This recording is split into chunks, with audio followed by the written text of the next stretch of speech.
ಅಲ್ಲ, ನಾನು ಅವಳ ಕಡೆಯಲ್ಲಿ ಅಡುಗೆ ಮಾಡಿಸ್ಬೇಕಂದ್ರೆ ನನ್ನ ಗಂಡ ನನಗೆ ಹೇಳ್ತಾನೆ. ನನ್ನ ಮೈದ್ನ ಬರಲಿ ಮಾಡ್ತೇನೆ ಅವಳನ್ನ. ಹೋಗಿ ರೂಮಲ್ಲಿ ಆರಾಮ್ ಮಲ್ಕೊಂಡ್ಬಿಟ್ಟಾಳನು. ಗಾಡಿ ಸೌಂಡ್ ಆಯ್ತು, ಬಂದ. ಅದ್ಗೆ ಅದ್ಗೆ ಅಯ್ಯೋ, ಬೆಳಗಿಂದ ಎಷ್ಟು ಕೆಲಸ ಮಾಡತ್ತೇನಿ, ಸುಸ್ತಾಗ್ಬಿಡತೈತಿ. ಒಂಚೂರು ಕುಂದ್ರಕ್ಕೆ ಪುರ್ಸತ್ತಿಲ್ಲ, ಏನಿಲ್ಲ. ಒಂದ್ಸವನ ಅಡುಗೆ ಮನೆ ಕ್ಲೀನ್ ಮಾಡೋದು, ಅಡುಗೆ ಮಾಡೋದು, ಅಯ್ಯೋ ಬಟ್ಟೆ ವಾಶ್ ಮಾಡೋದು, ಬಾಂಡೆ ತಿಕ್ಕೋದು, ಮನೆ ಎಲ್ಲ ಒರೆಸ್ಕೊಳ್ಳೋದು, ಎಲ್ಲರ ಅರ್ಬಿ ಮಡ್ಚಿಡೋದು. ಅತ್ತೆ ಇಲ್ಲ ಅಂದರೆ ಎಲ್ಲ ಕೆಲಸ ನನಗೆ ಬಿದ್ದುಬಿಟ್ಟೈತೆ. ಅಯ್ಯಪ್ಪ, ಅದಕ್ಕೆ ಮನೆ ಹಿರಿ ಸೊಸೆ ಆಗಬಾರ್ದು. ಎಲ್ಲ ಕೆಲಸ ಮಾಡಿ ಮಾಡಿ ಮಾಡಿ ಸುಸ್ತಾಗ್ಬಿಟ್ಟೈತೆ. ಒಂದು ಸ್ವಲ್ಪನೂ ನಂಗೆ ರೆಸ್ಟ್ ಅನ್ನೋದೇ ಇಲ್ಲ. ಆದರೆ ರೇವತಿಗೆ ಚಲೋ, ಆಕಿ ಸಣ್ಣವಳು ಅಂತ ಆಕಿಗೆ ಯಾರೂ ಕೆಲಸ ಹೇಳಲ್ಲ, ನನಗೂ ಹೇಳೋಕ್ಕಾಗಲ್ಲ. ಈಗ ನೋಡು, ಬೆಳಗ್ಗೆ ನಾಷ್ಟ ಮಾಡಿದೆ, ಇವಾಗ ಟಿಫನ್ನು, ಮಧ್ಯಾಹ್ನಕ್ಕೆ ಅಡುಗೆ. ಅಯ್ಯೋ ದೇವ್ರೆ, ನನಗಂತೂ ಸಾಕಾಗೋದಪ್ಪ. ಯಾಕಾದರೂ ಮದುವೆ ಆಗ್ತೀವೋ ಈ ಹೆಣ್ಮಕ್ಳ ಜೀವನ ಅಂತ ಅನಿಸ್ಬಿಟ್ಟೈತೆ. ಇಷ್ಟಂತ ಮಾಡಲಿ, ನಾನು ಸುಸ್ತಾಗ್ತಾ ಇದೆ. ಈ ಪಾತ್ರೆ ಎಲ್ಲ ತಿಕ್ಕಿ ಸಿಂಕ್ ಎಲ್ಲ ತೊಳೆದು ಎಲ್ಲ ಸ್ವಚ್ಛ ಮಾಡೋ ಅಷ್ಟರಲ್ಲಿ ಸುಸ್ತಾಗೋಯ್ತು ನನಗೆ. ಅದ್ಗೆ ಮೈನಾ, ಈಗ ಬಂದೇನು ರಾಘವ? ಇರು, ನಿನಗೂ ನಾಷ್ಟ ಹಾಕ್ಕೊಡ್ತೀನಿ. ಕೈಕಾಲು ಮುದ್ದೆ ತಗೊಂಡ್ ಬಾ. ಯಾಕದ್ಕೆ ಮಕ್ಕ ಇಷ್ಟು ಸಪ್ ಮಾಡ್ಕೊಂಡಿದ್ದೀರಾ? ಏನಾಯ್ತು? ಅಲ್ಲ, ಇಷ್ಟು ನೀವು ಸುಸ್ತಾದಂಗ ಅಂತ ಇದ್ದೀರಾ? ನಿಮ್ಗೇನಾದ್ರೂ ಹುಷಾರಿಲ್ವಾ? ಜ್ವರ ಬಂದೈತಾ? ಅಯ್ಯೋ ರಾಘವ, ಎಲ್ಲಿ ಜ್ವರ, ಎಲ್ಲಿ ಇದು?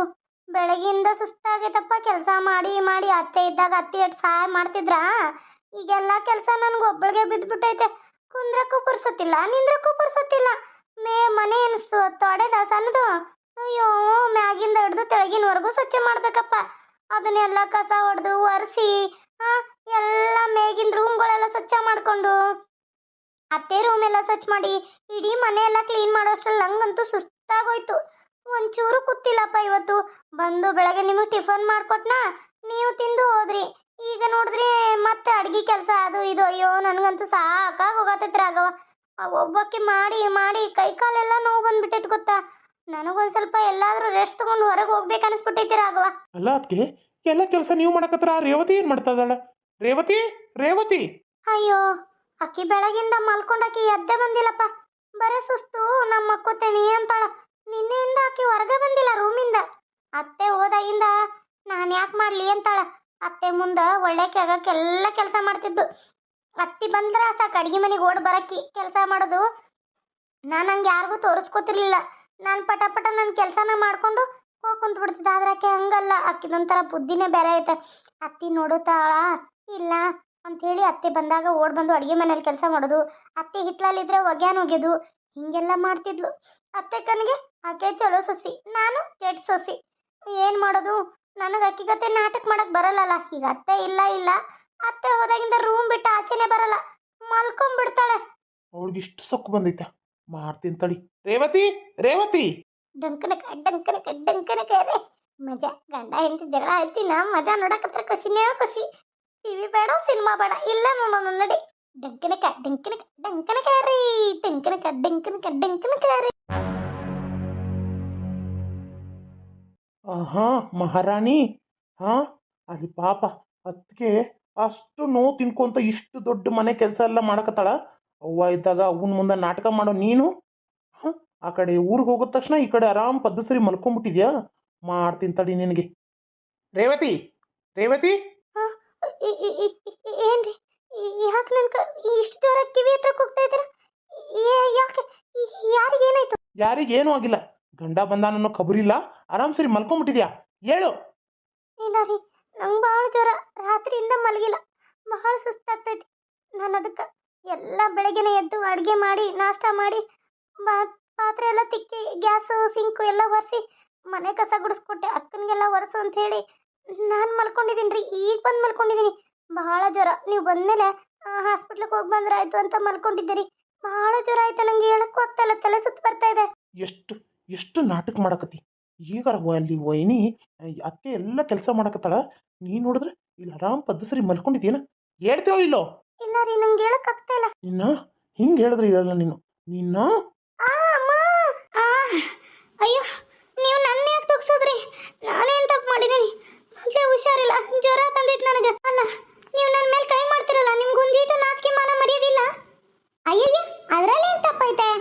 ನೀನು ಯಾಕೆ ಹಿಂಗೆ ಮಾತಾಡ್ತಾ ಇದೀಯ ರೇವತಿ? ಗಂಡ ಒಂದು ಮಾತು ಅಂತಾನ, ಬೈತಾನ, ಮಾಡ್ತಾನ, ಅದ್ರಲ್ಲಿ ಏನು ತಪ್ಪೈತಿ? ಗಂಡ ಹೊಡೆಯೋ ಹಕ್ಕು ಗಂಡುಗಳು ಆದವರು ಹೊಡಿ ಹಕ್ಕಿಲ್ಲ ಅಂದ್ರೆ ಹೆಂಗದು? ಈ ಥರ ಮಾತಾಡೋದು ತಪ್ಪು ರೀತಿ.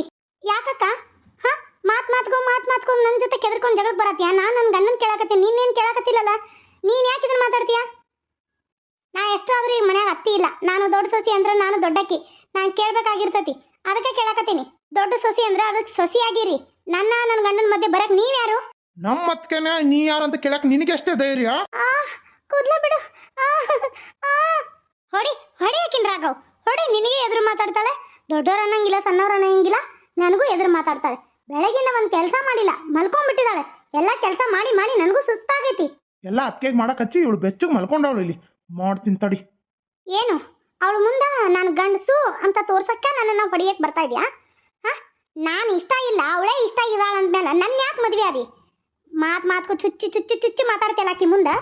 ಅಷ್ಟು ನಾನು ಇಷ್ಟ ಇಲ್ಲ ಅಂದಮೇಲೆ ನನ್ನ ಬಿಟ್ಟು ಅವಳೇ ಮದುವೆ ಆಗಬೇಕಾಗಿತ್ತು. ಬೇಡ, ನಾ ಮದುವೆ ಆಗಲಿಲ್ಲ ಅಂದ್ರೆ ಅವಳೇ ಇಟ್ಕೋಬೇಕಾಗಿತ್ತು. ನಾನು ಯಾಕೆ ಮದುವೆ ಆದೆ? ನಾನು ಕರಗಿದ್ದೀನಿ, ನೋಡಕ್ಕೆ ಚೆನ್ನಾಗಿಲ್ಲ ಅಂದಮೇಲೆ ನಾನೇ ಬಂದಿದ್ದ ನಿಮ್ಮ ಮನೆಗೆ. ಇಲ್ಲ ನಾನು ನಿನ್ನ ಜೊತೆ ಓಡ್ ಬಂದ? ಇಲ್ಲಲ್ಲ. ನೀನಾಗೆ ಬಂದು ನೀನಾಗೆ ನೋಡಿ ಒಪ್ಕೊಂಡು ಇಷ್ಟಪಟ್ಟು ಮದುವೆ ಆಗಿದ್ದು. ಮದುವೆ ಆಗ್ಬೇಕಾದ್ರೆ ಚೆನ್ನಾಗಿತ್ತು. ನನ್ನ ಆಸ್ತಿ ಅಂತಸ್ತು, ನನ್ನ ವರದಕ್ಷಿಣೆ ಎಲ್ಲ ತಗೋಬೇಕಾದ್ರೆ ಚೆನ್ನಾಗಿತ್ತು. ಈಗ ಇವಳು ಬೇಕಾಗಿದ್ದಾಳ. ಇವಳು ಬೇಕಾಗಿತ್ತಂದ್ರೆ ನೋಡು, ಇವಳ ಜೊತೆ ಇದ್ಬಿಡ್ಬೇಕಾಗಿತ್ತು. ನನ್ನ ಯಾಕೆ ಮದುವೆ ಆದೇನಿ? ಈಗ ಅವಳು ಮಾತು ಕೇಳಿ ನಾನು ಹೊಡೆಯಕ್ಕೆ ಬರ್ತಾ ಇದೆಯಾ? ಅಯ್ಯೋ ನೋಡಿದೆ ರಾಘವ್, ನೋಡಿದೆ. ನಾನು ಮೊದಲೇ ಹೇಳತ್ತಿದ್ದೆ, ನಾವು ಮಾತಾಡಿದ್ರೆ ನಿನ್ನ ಹೆಂಡತಿಗೆ ಇಷ್ಟ ಆಗೋದಿಲ್ಲ. ನಿನ್ನ ಹೆಂಡತಿ ನಮ್ಮ ಮೇಲೆ ಅನುಮಾನ ಪಡಾಕತ್ತಾಳ, ನನ್ನ ಮೇಲೆ ಸಂಶಯ ಪಡಾತಾಳ. ನಾನು ಏನೇ ಮಾತಾಡಿದ್ರು ಅದಕ್ಕೆ ಒಂದು ಇದನ್ನು ಮಾಡಾಕತ್ತಾಳ ಅಂತ ಹೇಳಿ ನಾನು ಹೇಳಿಲ್ಲ, ಕೊಂಕು ಮಾತಾಡತ್ತಾಳ ಅಂತೇಳಿ. ಆದರೆ ನೀನು ಅವಳಿಗೇನು ಗೊತ್ತಾಗುತ್ತೆ, ಏನೂ ಇಲ್ಲ ಅಂತ ಹೇಳಿದಿ. ಕೈ ಬಿಡಿ, ನಂದು ಕೈ ಬಿಡ್ರಿ. ನನ್ನ ಅತ್ತಿಗೆ ಬಗ್ಗೆನೇ ಅನುಮಾನ ಪಡ್ತೀಯಾ?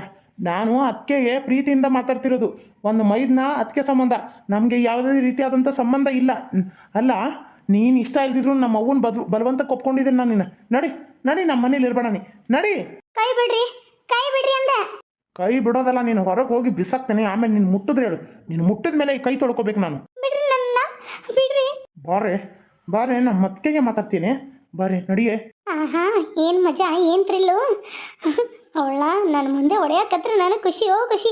ಇವಳನ್ನ ಓದು ಮನೆಯಿಂದ ಹೊರಗಾಕ್ಲಿ, ನಾನು ಮೈದನ ಜೊತೆ ಬಿಂದಾಸಾಗಿರ್ಬೋದು. ನನ್ನ ಗಂಡ ಒಂದು ಪೆದ್ದು, ಅವನ ಜೊತೆ ಜೀವನ ಮಾಡೋದಕ್ಕಿಂತ ಮೈದನ ಜೊತೆ ಆರಾಮಾಗಿದ್ದೀನಿ. ಕೇಳಿದೆಲ್ಲ ತಂದು ಕೊಡ್ತಾನ. ಹಾಗೆ ನಾನು ಶಾಪಿಂಗ್ ಕರ್ಕೊಂಡು ಹೋಗ್ತಾನ, ಪಾರ್ಲರ್ ಕರ್ಕೊಂಡು ಹೋಗ್ತಾನ, ಏನು ಬೇಕೋ ತಿನ್ನಕ್ಕೆ ತೊಗೊಂಬರ್ತಾನ. ನಾನು ಅಡುಗೆ ಮಾಡೋಕ್ಕೆ ಇಷ್ಟ ಇಲ್ಲ ಅಂದ್ರೆ ಸಾಕು, ಅಯ್ಯೋ ಹೋಟೆಲಿಂದ ತರಿಸ್ತಾನ. ಅತ್ತೆ ಮುಂದೆ ಏನು ಹೇಳೋದಿಲ್ಲ. ಹಂಗೆ ನನಗೆ ಏನು ಬೇಕೋ ಬಟ್ಟೆ ಬರೀ ಎಲ್ಲ ತಂದು ಕೊಡ್ತಾನೆ. ಇಷ್ಟಿರಬೇಕಾದ್ರೆ ಇವಳನ್ನ ಮನೆಗೆ ಇಟ್ಕೊಂಡ್ರೆ ನನಗಿತ್ತು ತೊಂದರೆ ಆಗುತ್ತೆ. ಇವಳ ಮನೆಯಿಂದ ಆಚೆ ಹಾಕ್ಬಿಡೋದು. ಅತ್ತೆ ಬಂದರೆ ಇದೆಲ್ಲ ಸಾಧ್ಯನೇ ಇಲ್ಲ. ಅತ್ತೆ ಬರೋ ಅಷ್ಟರಲ್ಲಿ ಇವಳನ್ನ ಹೊರಗೆ ಹಾಕಬೇಕು. ಅತ್ತೆ ಇನ್ನೂ 2 ದಿನ ಅಂದಿದ್ದಾರೆ. ಅವ್ರು ಬರೋ ಅಷ್ಟರಲ್ಲಿ ನೋಡುವಂತೆ ಇವನ ಹೊರಗೆ ಹಾಕಿ ನಾನು ಮೈದಿನ ಜೊತೆ ಆರಾಮ್ ರಾಣಿಗತ್ತೆ ಇರ್ತೀನಿ. ಈ ಮನೆಗೆ ಮುಂದೆ ನಾನೇ ರಾಣಿ. ಈ ರಾಣಿಗೆ ಯಾರು ಸಾಟಿ ಇಲ್ಲದ ರಾಣಿ ನಾನು. ಹೋಗು ನಮ್ಮ ಮನೆ ಬಿಟ್ಟು ಹಾಳೋದಕ್ಕಿನ. ಎದ್ದು ಹೋಗೇ ಇಲ್ಲಿಂದ. ಬಿದ್ಲು ನಾಯಿ ಅಂತಕಿನಿ. ಎದ್ದು ನಡೆದು ಬಿಡು ನಿಮ್ಮ ಮನೆಗೆ. ರೇವತಿ, ರಾಘವ್, ರತಿ. ಅಯ್ಯೋ ಶಿವನೇ, ಅಲ್ಲ ಅತ್ತಿ 2 ದಿನ ಬಿಟ್ಟು ಬರ್ತಾರಂದ್ರ ಇದೇ ಟೈಮಿಗೆ ಬಂದ್ರಲ್ಲಪ್ಪ. ನಮಸ್ಕಾರ ಫ್ರೆಂಡ್ಸ್. ನಮ್ಮ ಮನೆ ಹತ್ರ ಮಳೆ ಜಾಸ್ತಿ, ಜೋರು ಸಿಡ್ಲು ಬಡ್ದು ಮಳೆ ಬರ್ತೈತೆ ನೋಡಿ. ನಿಮ್ಗೆ ಸೌಂಡ್ ಏನಾದರೂ ಕೇಳಿಸ್ತಾ ಇರಬೇಕು, ಅಷ್ಟು ಸಿಡಿಲು ಮಳೆ ಬರ್ತೈತೆ. ಸ್ವಲ್ಪ ವಾಯ್ಸು ಮತ್ತು ನಿಮಗೆ ಸಿಡ್ಲು ಮಳೆ ಸೌಂಡ್ ಇರ್ತೈತಿ, ಏನು ಮಾಡೋಕ್ಕಾಗಲ್ಲ, ಸ್ವಲ್ಪ ಕ್ಷಮೆ ಇರಲಿ. ರೇವತಿ, ಏನು ರೇವತಿ, ಏನಾಯ್ತು ರೇವತಿ, ಏನಾಯ್ತು? ಯಾಕೆ ಹಿಂಗೆ ಹೊಡೆದ್ಬಿಟ್ಟಿದ ನನಗೆ? ರಾಘವ್, ಯಾಕೆ ರೇವತಿ ಹೊಡೆದೆ? ರೇವತಿ ಮೇಲೆ ಕೈ ಮಾಡೋಕ್ಕೆ ನಾಚಿಕೆ ಆಗೋದಿಲ್ಲ ನಿನಗೆ? ಅಮ್ಮ, ಆಕೆ ಏನು ಮಾಡೋದು ಅಂತ ನಿನಗೆ ಗೊತ್ತಾ? ಆಕೆ ಏನು ಮಾಡ್ದಾಳ ಬಿಟ್ಟಾಳ ಅನ್ನೋದು ಒಂಚೂರು ನಿನಗೆ ಇದು ಅನ್ನೋದೇ ಇಲ್ಲಲ್ಲ. ಎಲ್ಲ ನನ್ನ ಮೇಲೆ ಬೈತೀಯ. ಆಕೆ ಅಂದ್ರೆ ನಿನಗೆ ಅಷ್ಟು ಇಷ್ಟನಾ ಮಗನಕ್ಕಿಂತ ಹೆಚ್ಚು? ರೇವತಿ, ಏನಾಯ್ತು ಹೇಳಮ್ಮ. ಅತ್ತೆ, ಅದು ನೀವು ಆ ಕಡೆ ಹೋದ್ಮೇಲೆ ಈ ಕಡೆ ಮನೆ ಎಲ್ಲ ಕೆಲಸ ನಾನೇ ಮಾಡ್ತಾ ಇದ್ದೆ. ಇವ್ರು ಯಾವಾಗಲೂ ಇವ್ರ ಜೊತೆನೇ ಹರಟೆ ಹೊಡ್ಕೊಂಡು ಅದು ಮಾಡು ಇದು ಮಾಡು ಚಹಾ ಮಾಡು ಅಂತ ಇದ್ರು. ನಾನು ಅದಕ್ಕೆ ಆಯಿತು ಅಂತ ಮಾಡ್ತಾಯಿದ್ದೆ. ನಿನ್ನೆ ಎಲ್ಲ ಮನೆ ಮೇಲಿಂದ ಹಿಡ್ದು ತೆಳಗಿಂದ ಎಲ್ಲ ಕಸ ಗುಡಿಸಿ ಒರೆಸಿ ಬಟ್ಟೆ ಒಗೆದು ಅಡುಗೆ ಮಾಡಿ ಪಾತ್ರೆ ತಿಕ್ಕೋ ಅಷ್ಟರಲ್ಲಿ ನಂಗೆ ಕೋಲ್ಡಾಗಿ ನೆಗಡಿ ಬಂದು ಜ್ವರನೂ ಬಂತು. ರಾತ್ರಿ ಇವರು ನನ್ನ ಹತ್ರ ಇರಲೇ ಇಲ್ಲ, ಸೋಫಾದಲ್ಲಿ ಮಲ್ಕೊಂಡಿದ್ರು. ಇವ್ರು ಹೆಂಗೆ ಗೊತ್ತು ನಂಗೆ ಜ್ವರ ಅಂತ ರಾತ್ರಿ ಎಲ್ಲ ಮಲಗಿಲ್ಲ. ಬೆಳಗ್ಗೆ ಎದ್ದು ನೋಡ್ತೀನಿ ಇವರು ಕೆಲ್ಸಕ್ಕೆ ಹೋಗಬೇಕು, ಬಾವಾನೂ ಕೆಲ್ಸಕ್ಕೆ ಹೋಗಬೇಕು. ಅವ್ರಿಗೆ ಟಿಫನ್ ಮಾಡಬೇಕಾಗಿತ್ತು. ನಾನೇ ಎದ್ದು ನಡ್ಕೊತ ಟಿಫನ್ ಮಾಡಿದೆ. ಟಿಫನ್ ಮಾಡಿ ಪಾತ್ರೆ ಎಲ್ಲ ತಿಕ್ಕಿ ಗ್ಯಾಸು ಸಿಂಕು ಎಲ್ಲ ತೊಳೆದು ನಾನು ಹೋಗಿ ಮಲ್ಕೊಂಡೆ. ಅಕ್ಕಾಗ ಕಸ ಹೊಡ್ಕೊಟ್ಟೆ, ಒರೆಸ್ಕೊಳ್ಳಿ ಅಕ್ಕ, ನಂಗೆ ತಂಪಾಗಿದೆ, ನಂಗೆ ಒರ್ಸೋಕ್ಕಾಗಲ್ಲ ಅಂತ. ಹೋಗಿ ಸುಸ್ತಾಗಿದೆ ಅಂತ ಮಲ್ಕೊಂಡೆ. ಆಮೇಲೆ ಅಕ್ಕ ಎಬ್ಸಕ್ಕೆ ಬಂದರು. ಹೇಳು ನಂಗೆ ಚಹಾ ಬೇಕು, ಮಾಡೇಳು, ಆರಾಮ ಮಹಾರಾಣಿಗತ್ತೆ ಮಲ್ಕೊಂಡು ಅಂದರು. ಅದಕ್ಕೆ ನಾನೇನಂದೆ ನಂಗೆ ಭಾಳ ಜ್ವರ ಬಂದೈತೆ, ನನಗಾಗೋದಿಲ್ಲ, ನೀವೇ ಮಾಡ್ಕೊಂಡು ಕುಡೀರಿ ಅಂದೆ. ಇವ್ರು ಬರೋ ಹೊತ್ತಲ್ಲಿ ಅಡುಗೆ ಮನೆಗೆ ಹೋಗಿ ಇವ್ರ ಮುಂದೆ ಇಲ್ಲ ಸಲ್ಲದ್ದೆಲ್ಲ ಹೇಳಿ ನನ್ನನ್ನು ಇವ್ರ ಕಡೆಯಿಂದ ಬಡಿಸಿ ಈ ರೀತಿ ಮಾಡಿದ್ದಾರೆ. ನಾನು ಒಂದು ನಿಮಿಷ ಇರಲ್ಲ ಅತ್ತೆ, ಇಲ್ಲಿ ಒಂದು ನಿಮಿಷ ಇರಲ್ಲ. ಇವ್ರಿಗೆ ಇಷ್ಟ ಇಲ್ಲಾಂದರೆ ಬಲವಂತಿಂದ ಯಾಕತ್ತೆ ಮದುವೆ ಮಾಡಿದ್ರಿ? ನಾನು ಈ ರೀತಿ ಮೋಜು ನೋಡೋಕೆ ನೀವು ಮದುವೆ ಮಾಡಿದ್ದು ಯಾಕತ್ತೆ? ನನಗೆ ಈ ರೀತಿ ಶಿಕ್ಷೆ ಕೊಟ್ರಿ? ಇವ್ರಿಗೆ ಇಷ್ಟ ಇಲ್ಲ ಅಂದಮೇಲೆ ಇವ್ರ ಅತ್ತಿಗೆ ಜೊತೆನೇ ಇದ್ದು ಬಿಡ್ತಿದ್ರಲ್ಲ, ಯಾಕೆ ನೀವು ನನಗೆ ಮದುವೆ ಮಾಡಿದ್ರಿ? ನೋಡ್ದೆ ಅಮ್ಮ, ನೋಡ್ದ್ಯಾ ಹೆಂಗೆ ಮಾತಾಡತಾಳಕಿ? ಅತ್ತಿಗೆ ಜೊತೆ ನನಗೆ ಸಂಬಂಧ ಕಟ್ಟಕತ್ತಾಳ. ಈಕಿಗೆ ಮನೆಗೆ ಇಟ್ಕೋಬೇಕಾ? ಹೌದು ಅತ್ತೆ, ನೋಡಿ ಅದಕ್ಕೆ ಮೈದನ ಸಂಬಂಧ ಅಂದರೆ ತಾಯಿ ಮಗನ ಸಂಬಂಧ. ಅದಕ್ಕೆ ಇವರು ಕಳಂಕ ಕೊಡ್ತಾ ಇದ್ದಾಳೆ. ಇವಳನ್ನ ಸುಮ್ಮನೆ ಬಿಡಬೇಡಿ.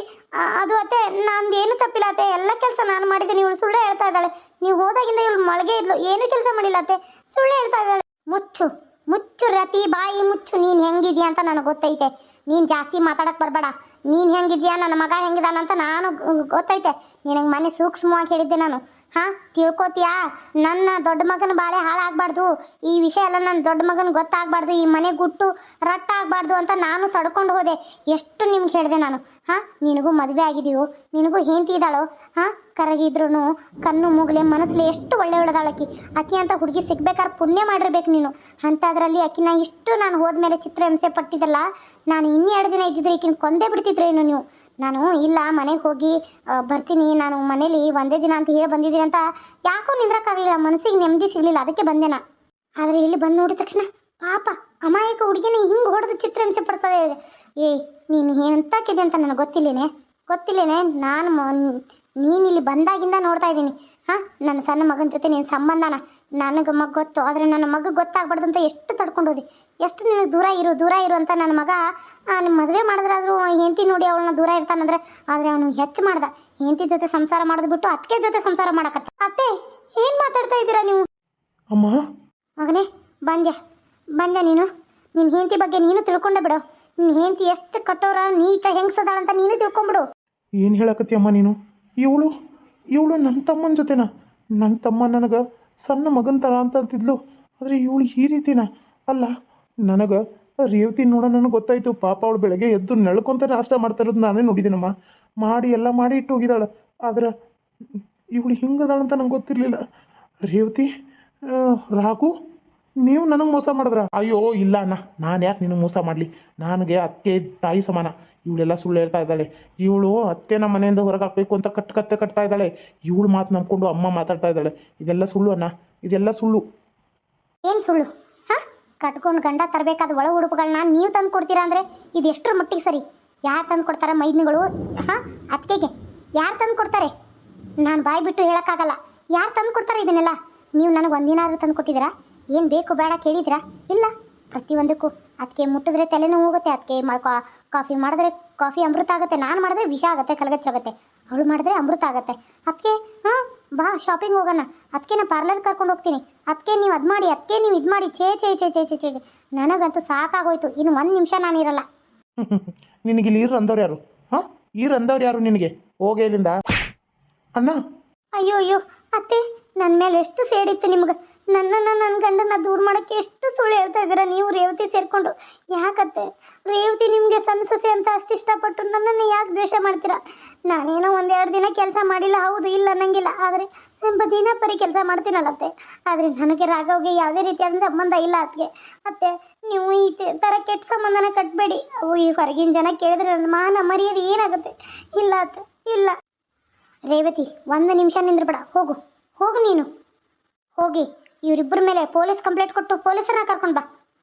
ಅಮ್ಮ, ನನ್ನನ್ನು ಪೊಲೀಸಿಗೆ ಒಪ್ಪಿಸ್ತೀಯಾ? ನಿಮ್ಮನ್ನು ಪೊಲೀಸ್ಗಲ್ಲ, ನಿಮ್ಮನ್ನಿಬ್ಬರನ್ನು ಇಲ್ಲೇ ನೇರಗಂಬಕ್ಕೆ ಏರಿಸ್ಬೇಕು ಅಂತ ನನಗೆ ಆಸೆ. ಆದರೆ ನಾನು ಶಿಕ್ಷೆ ಕೊಡೋಕ್ಕಾಗಲ್ಲಲ್ಲ. ನಾನು ಹೆತ್ತ ಮಗ ಆದರೂ ನಾನು ಶಿಕ್ಷೆ ಕೊಡೋಕ್ಕಾಗಲ್ಲ. ಇದಕ್ಕೆಲ್ಲ ಪೊಲೀಸರಿಂದನೇ ಆಗೋದು. ಅದಕ್ಕೆ ನಿಮ್ಗೆ ಸರಿಯಾಗಿ ಬುದ್ಧಿ ಕಲಿಸ್ತೀನಿ, ನಿಮಗೆ ಸರಿಯಾಗಿ ಮಾಡ್ತೀನಿ. ನೋಡು, ಒಂದು ನಿಮಿಷ ನಿಂದ್ರಬೇಡ ರೇವತಿ, ಹೋಗು. ರೇವತಿ, ಬೇಡ ರೇವತಿ, ನಾನು ನಿಮ್ಮ ಅಕ್ಕ ಅಲ್ಲ, ತಪ್ಪಾಯಿತು. ಏನು ಮಂತಿನ್ನು ಕೆಲಸ ಮಾಡಿಬಿಟ್ಟೆ, ನನ್ನ ಕ್ಷಮಿಸ್ಬಿಡು. ಇದೆಲ್ಲ ಹೊರಗಿನ ಜಗತ್ತಿಗೆ ಗೊತ್ತಾದರೆ ನಮ್ಮ ಮರ್ಯಾದೆ ಎಲ್ಲ ಹೋಗುತ್ತೆ ರೇವತಿ. ಇದನ್ನ ಇಲ್ಲಿಗೆ ನಿಲ್ಲಿಸ್ಬಿಡು. ಇನ್ನು ಮುಂದೆ ಯಾವತ್ತೂ ನಾನು ರಾಘವ್ ಜೊತೆ ಮಾತಾಡಲ್ಲ. ನೀನು ಅವನು ಚೆನ್ನಾಗಿರಿ, ನಾನು ನನ್ನ ಗಂಡನ ಜೊತೆ ಚೆನ್ನಾಗಿರ್ತೀನಿ. ರೇವತಿ, ಪ್ಲೀಸ್ ರೇವತಿ, ನನ್ನನ್ನು ಕ್ಷಮಿಸ್ಬಿಡು ರೇವತಿ. ಇದರಲ್ಲಿ ನಂದೇನು ತಪ್ಪಿಲ್ಲ ರೇವತಿ. ನಾನು ನನಗಿಷ್ಟ ಇಲ್ಲ ಅಂದ್ರೂ ನಿನ್ನ ಗಂಡನೇ ನಾನು ಬಲವಂತ ಮಾಡ್ತಾ ಇದ್ದ. ನನ್ನ ಹೆಂಡತಿ ನಾನು ನೋಡೋಕೆ ಇಷ್ಟ ಚೆನ್ನಾಗಿಲ್ಲ. ನನಗೆ ನೀವು ಅಂದರೆ ಭಾಳ ಇಷ್ಟ. ನಿಮ್ಮ ಜೊತೆ ಮಾತಾಡೋಕ್ಕೆ ಇಷ್ಟ. ನೀವು ನನ್ನ ಜೊತೆ ಮಾತಾಡ್ತಾ ನಗ್ನಗ್ತಾ ಇರಿ. ಅವಳು ಹೊಟ್ಟೆ ಉರಿಪಟ್ಟು ಮನೆ ಬಿಟ್ಟು ಹೋಗ್ತಾಳೆ ಅಂತ ಹೇಳ್ದ. ಅದಕ್ಕೆ ಆ ಥರ ಮಾಡಿದೆ. ನಂದೇನು ತಪ್ಪಿಲ್ಲ. ಅಯ್ಯೋ, ಮಾಡೋದಿಲ್ಲ ಮಾಡಿ ನನ್ನ ಮೇಲೆ ಆಗ್ತಾ ಇದ್ದಾಳ. ಇಲ್ಲ, ನಾನು ಇವಳನ್ನ ಸುಮ್ಮನೆ ಬಿಡಲ್ಲ. ರೇವತಿ, ಪೊಲೀಸ್ ಕಂಪ್ಲೇಂಟ್ ಕೊಡೋಕೆ ಹೋಗ್ಬೇಡ. ನಾನು ನಿನ್ನ ಗಂಡ ಆಗಿದ್ದು ತಪ್ಪು ನನಗಾಗಿದೆ. ನನ್ನನ್ನು ಕ್ಷಮಿಸ್ಬಿಡು. ಇನ್ನು ಮುಂದೆ ನಾನು ಯಾವುದೇ ರೀತಿಯಾದ ತಪ್ಪು ಮಾಡಲ್ಲ. ನನ್ನನ್ನು ಕ್ಷಮಿಸು ರೇವತಿ. ರೇವತಿ, ಇವ್ರ ಮಾತು ಕೇಳ್ಕೊಂಡು ನಿಂದ್ರಬೇಡ. ಹೋಗು ನೀನು. ಹೋಗ್ತೀನಿ ಅತ್ತೆ, ಹೋಗ್ತೀನಿ. ನಾನು ಯಾರನ್ನೂ ಸುಮ್ಮನೆ ಬಿಡೋದಿಲ್ಲ. ನನಗಿಷ್ಟು ನೋವು, ಇಷ್ಟು ಚಿತ್ರಹಿಂಸೆ ಕೊಟ್ಟು ನಾನು ಮದುವೆ ಆಗಿ ಬಂದಾಗ 1 ವರ್ಷದಿಂದನೂ ನನಗಿಷ್ಟು ನೋವು ಕೊಡ್ತಾ ಇದ್ದಾನೆ ನನ್ನ ಗಂಡ. ಬರೀ ಅದಕ್ಕೆ ನನಗೂ ನೋಡಿ ಬೇಸತ್ತು ಹೋಗಿದೆ ಅತ್ತೆ. ನಾನು ಮಾತ್ರ 1 ನಿಮಿಷನೂ ಇರೋದಿಲ್ಲ. ನಾನು ಹೋಗಿ ಕರ್ಕೊಂಡು ಬಂದೇ ಬರ್ತೀನಿ. ರೀ, ನನ್ನ ತಪ್ಪಾಯ್ತು ರೀ ಕ್ಷಮಿಸ್ರಿ. ನಾನು ಇನ್ನು ಮುಂದೆ ಮನೆ ತಿನ್ನೋ ಕೆಲಸ ಮಾಡಲ್ಲ ರೀ. ನನ್ನನ್ನು ಅರೆಸ್ಟ್ ಮಾಡಿಸ್ಬೇಡ್ರಿ. ನನ್ನನ್ನು ಜೈಲಿಗೆ ಕಳಿಸ್ಬೇಡ್ರಿ. ನಾನು ನಿಮ್ಮ ಹೆಂಡತಿ ಅಲ್ವಾ ರೀ. ನನ್ನನ್ನು ಕ್ಷಮಿಸ್ಬಿಡ್ರಿ. ನಿನ್ನ ಜನ್ಮಕ್ಕಿಷ್ಟು ಬೆಂಕಿ ಹಾಕ. ನಾನು ಎಷ್ಟೇ ನಂಬಿದ್ನಿ ನೀನು. ಯಾರಿಗೂ ಸಿಗದಂತ ನನಗೆ ಏನು ಸಿಕ್ಬಿಟ್ಟಾಳಂತ ನನ್ನ ಪ್ರಾಣಕ್ಕಿಂತ ಹೆಚ್ಚಾಗಿ ಪ್ರೀತಿಸ್ತಿದ್ದೆ. ನಿನ್ನ ಕೈಯಾರ ಅಡುಗೆ ಊಟ ಮಾಡೋದ್ರೆ ನನಗೆ ಹೊಟ್ಟೆ ತುಂಬುತ್ತೆ ಅಂತ ಅಂದ್ಕೊಂಡಿದ್ದೆ. ಆದರೆ ನೀನು ನೋಡಿದ್ರೆ ನನ್ನ ತಮ್ಮನ ಜೊತೆ ಸಂಬಂಧ ಇಟ್ಕೊಂಡು ನನಗೂ ನನ್ನ ಪಾಪ ನನ್ನ ತಮ್ಮನ ಹೆಂಡತಿಗೂ ಮೋಸ ಮಾಡಿಬಿಟ್ಟೆಲೆ ಚಂಡಾಳಿ. ಇನ್ನು ಮುಂದೆ ಯಾವತ್ತೂ ನನ್ನ ಅಮ್ಮ ಆಗಲಿ ನನ್ನ ತಮ್ಮನ ಹೆಂಡತಿ ಕ್ಷಮಿಸಿದ್ರು ಕೂಡ ನನ್ನ ಹೆಂಡತಿ ಅಂತ ನಾನು ಒಪ್ಕೊಳ್ಳಲ್ಲ. ನಿನಗೆ ಶಿಕ್ಷೆ ಆಗಲೇಬೇಕು. ನಿನಗೆ ಅವನಿಗೆ ಸರಿಯಾಗಿ ಶಿಕ್ಷೆ ಆಗಬೇಕು. ನಾವೇನಾದರೂ ಬರಲಿಲ್ಲ ಅಂದರೆ ನೀವು ಹುಡುಗಿನ ಕೊಂದೇ ಬಿಡ್ತಿದ್ರಿ ನಾವು. ಅಂದರೆ ನಿಮ್ಗೆ ಕೊಲ್ಲೋ ಅಷ್ಟು ಅವಳ ಮೇಲೆ ದ್ವೇಷ ಇದೆ ಅಂದಮೇಲೆ ನೀವು ಯಾವತ್ತೂ ಬದಲಾಗಲ್ಲ. ಆಗೋದೇ ಇಲ್ಲ. ಇಂಥ ಚಂಡಾಳಿಗೆ ಆಗ ಬಿಡ್ಕೊಂಡೆ ನಾನು. ನೋಡು, ನೀವು ಬಂಗಾರ ಅಂತ ಹೆಂಡತಿ ಸಿಕ್ಕಿದ್ದಾಳೆ. ಅವಳನ್ನ ಕೈ ಬಿಡಬೇಡ. ಅವಳಿಗೆ ಮೋಸ ಮಾಡಬೇಡ. ನಿಮ್ಮ ಅತ್ತಿಗೆ ಜೊತೆ ಸಂಬಂಧ ಇರೋದು ನನಗೆ ಗೊತ್ತು. ಅದನ್ನು ಬಿಡೋಕ್ಕೆ ನಾನು ಅವಳನ್ನ ಮದುವೆ ಮಾಡಿದ್ದು. ಅದನ್ನೆಲ್ಲ ಬಿಟ್ಟು ಚಂದಂಗೆ ಇರು ಅಂತ ಎಷ್ಟು ಹೇಳಿದೆ ನಾನು. ಆದರೆ ಪಾಪ ಆ ಹುಡುಗಿನ ಕೊಲ್ಲೋಕ್ಕೆ ಹೋಗಿದ್ದೀರಲ್ಲ ನೀವು. ಎಷ್ಟು ನೀಚರು ನೀವು. ಎಷ್ಟು ಹೊಲಸು ಬುದ್ಧಿ ಐತಿ ನಿಮಗೆ. ನಿಮ್ಮ ಜನ್ಮಕ್ಕೆ ಇಷ್ಟ. ಇನ್ನು ನಿಮ್ಮನ್ನು ಸುಮ್ಮನೆ ಬಿಡ್ತಾನೆ ಅಂದ್ಕೊಂಡಿದ್ಯಾ? ಇಲ್ಲ, ನೀವು ಕಂಬಿ ಅನಿಸ್ಬೇಕು ಇಬ್ಬರು ಜೈಲಲ್ಲಿ. ಇದನ್ನು ಬಂದಮೇಲೂ ಹೊರಗಡೆ ಬಂದಮೇಲೆ ಅಪಮಾನ ಪಡಬೇಕು. ಎಲ್ಲರೂ ಅವಮಾನ ಮಾಡಬೇಕು ನಿಮಗೆ. ಹಂಗೆ ಮಾಡ್ತೀನಿ. ಇನ್ಸ್ಪೆಕ್ಟರ್, ಇವರೇ ನನ್ನ ಗಂಡ. ಅತ್ತಿಗೆ ಜೊತೆ ಸಂಬಂಧ ಇಟ್ಕೊಂಡು ನನ್ನನ್ನು ಸಾಯುವಾಗ ಹೊಡೆದಿದ್ದಾರೆ. ನಮ್ಮ ಅತ್ತೆ ಬರಲಿಲ್ಲ ಅಂದಿದ್ರೆ ನಾನು ಕೊಂದೇ ಬಿಡ್ತಿದ್ರು ಇನ್ಸ್ಪೆಕ್ಟರ್. ನಿಮಗೆ ಮನುಷ್ಯತ್ವ ಅನ್ನೋದು ಒಂದು ಚೂರಾದರೂ ಐತಾ? ಕಟ್ಕೊಂಡಿನೋ ಹೆಂಡತಿನ ಚಿತ್ರಹಿಂಸೆ ಕೊಟ್ಟು ಹೊಡೆದು ಈಗ ಅತ್ತಿಗೆ ಜೊತೆ ಸಂಬಂಧ ಇಟ್ಕೊಂಡಿದೆಯಲ್ಲ, ನೀನು ಒಬ್ಬ ಮನುಷ್ಯನ? ನಡಿ, ಜೇಲಲ್ಲಿ ಕಂಬಿ ಎನಿಸ್ತಾ ಇದ್ರೆ 1 2 ಅಂತ ಗೊತ್ತಾಗುತ್ತೆ. ಅವಾಗ ಯಾರ ಜೊತೆ ಹೆಂಗೆ ಸಂಬಂಧ ಇಟ್ಕೊಂಡು ಹೆಂಗಿರಬೇಕು, ಹೆಂಡತಿಗೆ ನೋವು ಕೊಡಬಾರ್ದು ಅನ್ನೋದು ನಿಮ್ಗೆ ಗೊತ್ತಾಗಬೇಕು. ಇಲ್ಲ ಸರ್, ನಾನೇನು ತಪ್ಪು ಮಾಡಿಲ್ಲ. ನಂದು ಏನೂ ತಪ್ಪಿಲ್ಲ. ಇವಳೇ ನಮ್ಮ ಅತ್ತಿಗೆ ಮೇಲೆ ಸುಳ್ಳೆ ಸಂಬಂಧ ಕಟ್ಟಿ ನನ್ನ ಬಿಟ್ಟು ಹೋಗಬೇಕು ಅನ್ನೋ ಒಂದು ಇದಕ್ಕೆ ಹಿಂಗೆ ಮಾಡ್ತಾ ಇದ್ದಾಳೆ. ಇವಳಿಗೆ ನಾನು ಹೊಡೆದೇನೂ ಇಲ್ಲ, ತಾನೇ ಹೊಡ್ಕೊಂಡು ಹೋಗಿ ಮಾಡ್ಕೊಂಡಿದ್ದಾಳೆ. ಇಲ್ಲ ಇನ್ಸ್ಪೆಕ್ಟರ್, ಇವನು ನನ್ನ ಸ್ವಂತ ಮಗನೇ, ಇವಳು ನನ್ನ ಸೊಸೆನೇ. ಆದರೆ ಇವರಿಬ್ಬರು ಸಂಬಂಧ ಮೊದಲಿಂದಾನೇ ಇತ್ತು. ನಾನು ಮದುವೆ ಮಾಡಿದ್ರೆ ಬೇರೆ ಆಗ್ತಾನಂತ ಒಂದೇ ಒಂದು ಕಾರಣಕ್ಕೆ ಮದುವೆ ಮಾಡಿದ್ರೆ ಆ ಹುಡುಗಿಗೆ ಚಿತ್ರಹಿಂಸೆ ಕೊಟ್ಟು ನಾನು ಒಂದೇ ದಿನ ಮನೇಲಿಲ್ಲ ಅಂತ ಹುಡುಗಿನ ಕೊಲ್ಲಕ್ಕೆ ಹೋಗಿದ್ದಾರೆ ಇಬ್ಬರು ಸೇರಿ. ಅದಕ್ಕೆ ಇನ್ಸ್ಪೆಕ್ಟರ್, ಇವ್ರನ್ನ ಸುಮ್ಮನೆ ಬಿಡಬೇಡಿ, ಅರೆಸ್ಟ್ ಮಾಡಿ. ನನ್ನನ್ನು ಅರೆಸ್ಟ್ ಮಾಡಿಸ್ತಾ ಇದ್ದಿಲ್ಲ, ನೋಡ್ತಾ ಇರು. ನಿನ್ನನ್ನು ಸುಮ್ಮನೆ ಬಿಡೋದಿಲ್ಲ ನಾನು. ನಿನಗೆ ಬಂದ ತಕ್ಷಣ ಡೈವರ್ಸ್ ಕೊಡ್ತೀನಿ. ನೀನೇನು ನನಗೆ ಡೈವರ್ಸ್ ಕೊಡೋದು? ನಾನು ಈಗಾಗಲೇ ಕೋರ್ಟಲ್ಲಿ ಡೈವರ್ಸ್ ಕೊಟ್ಟು ಇನ್ಸ್ಪೆಕ್ಟರ್ ಕರ್ಕೊಂಡು ಬಂದಾಯಿತು. ಇನ್ನು ಮುಂದೆ ನನ್ನ ಜೀವನ ನನಗೆ, ನಿನ್ನ ಜೀವನ ನಿನಗೆ. ಹಾಗೆ ನಾನು ಕೊಟ್ಟ ಆಸ್ತಿ, ನನ್ನ ಬಂಗಾರ, ನನ್ನ ವರದಕ್ಷಿಣೆ ಎಲ್ಲ ನನಗೆ ವಾಪಸ್ ಬರಬೇಕು. ಇಲ್ಲ ಅಂದರೆ ಅದ್ರ ಮೇಲೆ ಡೌರಿ ಕೇಸ್ ಮೇಲೆ ಕಂಪ್ಲೇಂಟ್ ಕೊಟ್ಟು ಒಳಗಾಗ್ತೀನಿ. ನಡೀರಿ ನೀವು ಇಬ್ಬರು ಒಳಗೆ. ಗಾಡೀಲಿ ಕೂತ್ಕೊಂಡು ನಡೀರಿ. ರೀ, ನನ್ನನ್ನು ಕ್ಷಮಿಸ್ಲಿಲ್ಲಲ್ಲ ನೀವು? ನನ್ನನ್ನು ಜೈಲಿಗೆ ಹಾಕಕತ್ರಲ್ಲ ನೀವು? ಸರ್, ಅವರು ಸರಿಯಾದ ಶಿಕ್ಷೆ ಕೊಡಿಸಿ. ತಪ್ಪು ಮಾಡಿದವ್ರಿಗೆ ಶಿಕ್ಷೆ ಆಗೇ ಆಗುತ್ತೆ.